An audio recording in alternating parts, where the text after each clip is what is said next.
So some of you may know I've been on this journey for 9 years now, full-time in Bitcoin, and I've loved every minute of it. I'm so blessed and so thankful to have had a front row seat to people changing the world. You folks are my people, and I love you. As you might have heard last week, I announced last week that I am running for United States Senate representing New Hampshire.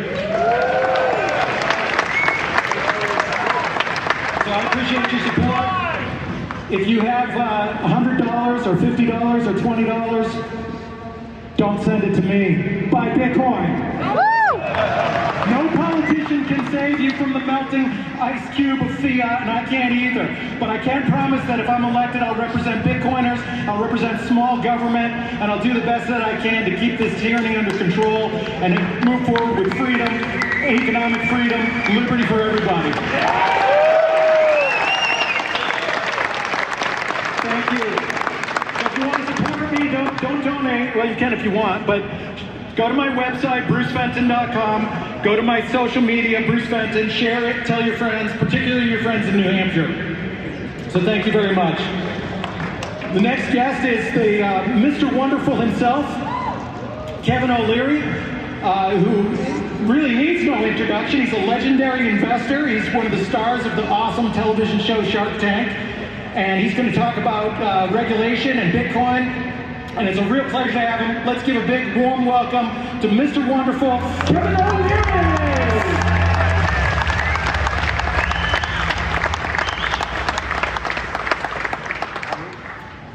I want to talk about indexing for a moment. Now, many of you know what that is if you're an institution, but let's say you're a very, very wealthy Middle East sovereign fund and you're managing, I don't know, $500 billion. And you don't need any more oil as an investment because you've already got that in the ground. So you go to an indexer like me and say, look, give me the S&P, less energy, less airlines. And that's what indexers do. So we as an industry get to see fund flows 24/7 every day. And there are billions of dollars out there waiting for policy, because for all the excitement about Bitcoin, for all the excitement about crypto, for all of the wonderful productivity, these products and blockchain, and everything that's promised that you're going to be hearing about the next 3 days, these massive pools of capital, these trillion-dollar pools, own this much crypto, this much, practically nothing. It's the purvey of high net worth individuals, hedge funds, and retail investors, and that's okay.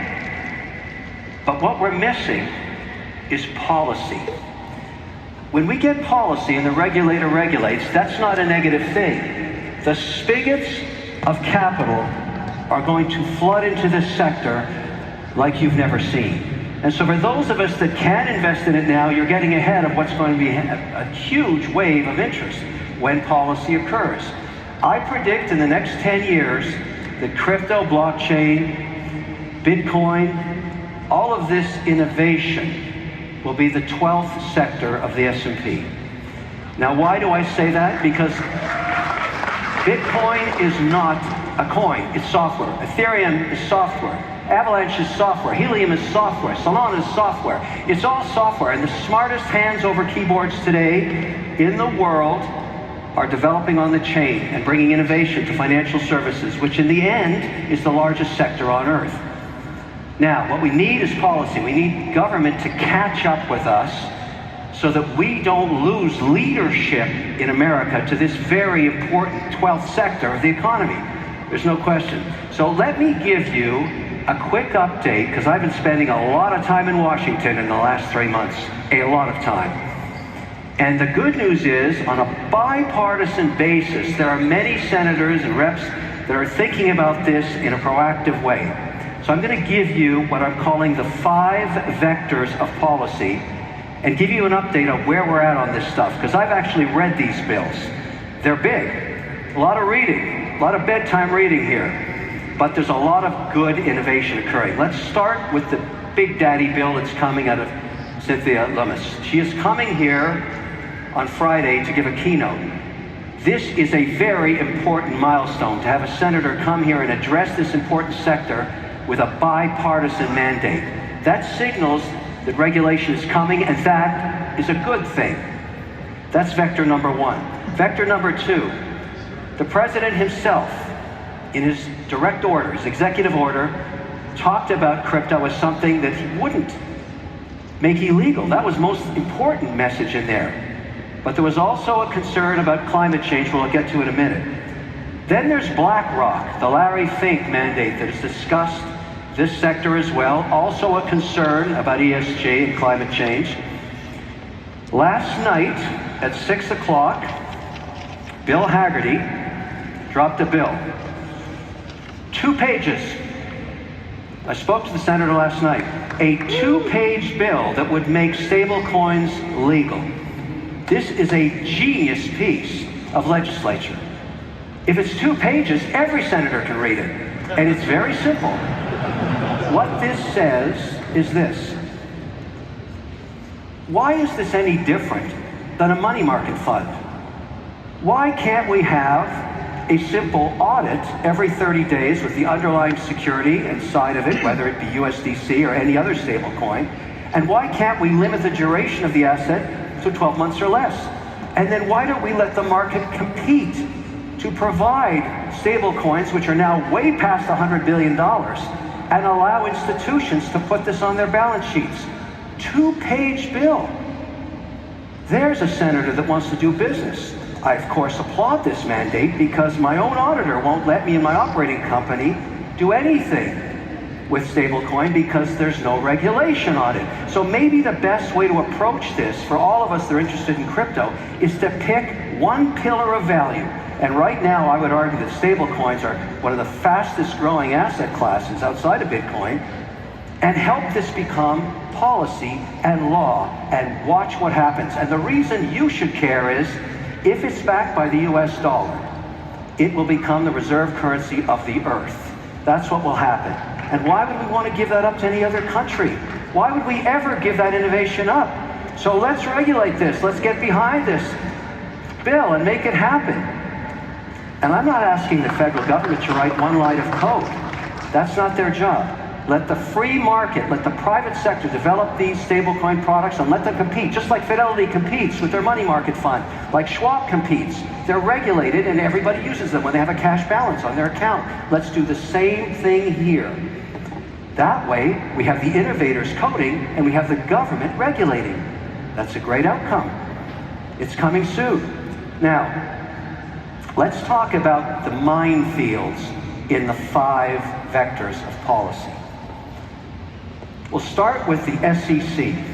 Now, I don't know if you read these memorandums, but a few weeks ago, they started proposing that in addition to financial audits in all companies that are public, in all 11 sectors of the economy, that they have a carbon audit. That they get somebody, if you claim that you're carbon neutral, you're going to get audited every quarter. Now, in the Bitcoin mining industry, where I'm a participant, the way we get carbon neutral is we buy carbon offsets. The problem with a carbon offset is the tracking error is so huge that no public auditor will sign off on those statements.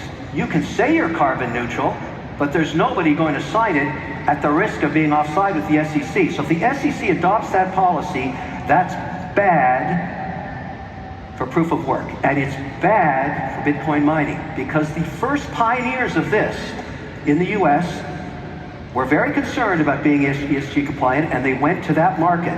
They went to the offset market. 2 weeks ago in the EU, they tried to ban proof of work because they were so concerned about how much carbon it was doing. Now here's why Bitcoin mining is going to save the world. If this policy gets implemented, because it's also in the ESG mandate that Larry Fink and BlackRock put in place, and it's also mentioned directly deep in the executive order of the president himself. It's a direct swipe at Bitcoin mining. But why is Bitcoin mining good for the earth? Because the next generation of Bitcoin miners, and some of them are represented right here, are starting to work with energy that does not require carbon. Hydroelectricity and nuclear power, wind and solar. The drive to produce Bitcoin is so economic in value that they will go ahead and fund the next generation of machines and turbines. 90% of dams built in America in the last 100 years contemplated hydroelectricity, but never install the turbines. I'll install the turbines. Why? Because it's great economics if I can use that and not be hassled by a carbon audit. This is the future of Bitcoin mining. We will be developing power for all communities while we mine coin in an ethical and 100% green mandate that we can do with hydroelectricity. This speaks to Montana. It speaks to the Tennessee Valley, upstate New York, Quebec, Canada, northern Norway. All of these places, Georgia, have an abundance of unused hydro, and that is the future of Bitcoin mining. And it's a good thing. It provides for communities. It provides extra power. And the capital required for this is unlimited. Now, the beautiful strategy here is when we get policy, this is the Loomis bill right here, and there's lots of good news in this thing, when we make Bitcoin an allocation for institutions, which they do not have yet, what I predict will happen, they will put between 50 basis points and 3 basis points or 300 basis points into their portfolios. How much money is that? Trillions of dollars. So if you want to see Bitcoin appreciate in value, if you're an advocate like I am, because it's software and it's a property and maybe it's a currency, you want regulation. You embrace this and you stand back and watch the capital pour into this. And to celebrate this idea to the moon, I'm wearing my Snoopy Omega today that has Snoopy going to the moon on it. This watch has gone up 4,000% in value in 24 months because of you. You love Snoopy. You love going to the moon. You love this watch, and so do I. Thank you very, very much.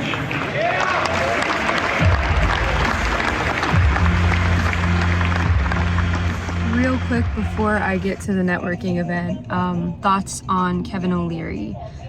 The whole climate change thing is hilarious to me. Personally, I don't believe in climate change. The climate is always changing. And the fact that they demonize carbon, when carbon is the gas of life, it's literally what gives plants and everything here on this earth life, us life.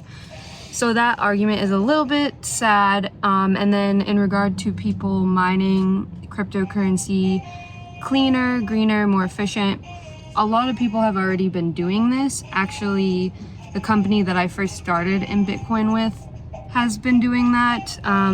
So now people are just catching on, and you know, it's a discussion, it's a debate. Of course, you're gonna get the climate change activists trying to change the code and put their 2 cents in it, say it's not good, which is completely untrue. What he said about regulation, very bullish. Obviously, as Bitcoiners, we don't need regulation, we don't need anything, we can do it all on our own. Obviously, that's the purpose of Bitcoin, but it's gonna bring a lot of money into space, trillions of dollars, like he said. So this isn't financial advice, but obviously now would be a great time to buy yourself some more Bitcoin. Props to you if you've already been doing that. But yeah, it's a very interesting time, and we're pretty much in the middle of dystopia and utopia. So it's up to us to see what happens next and to control the narrative.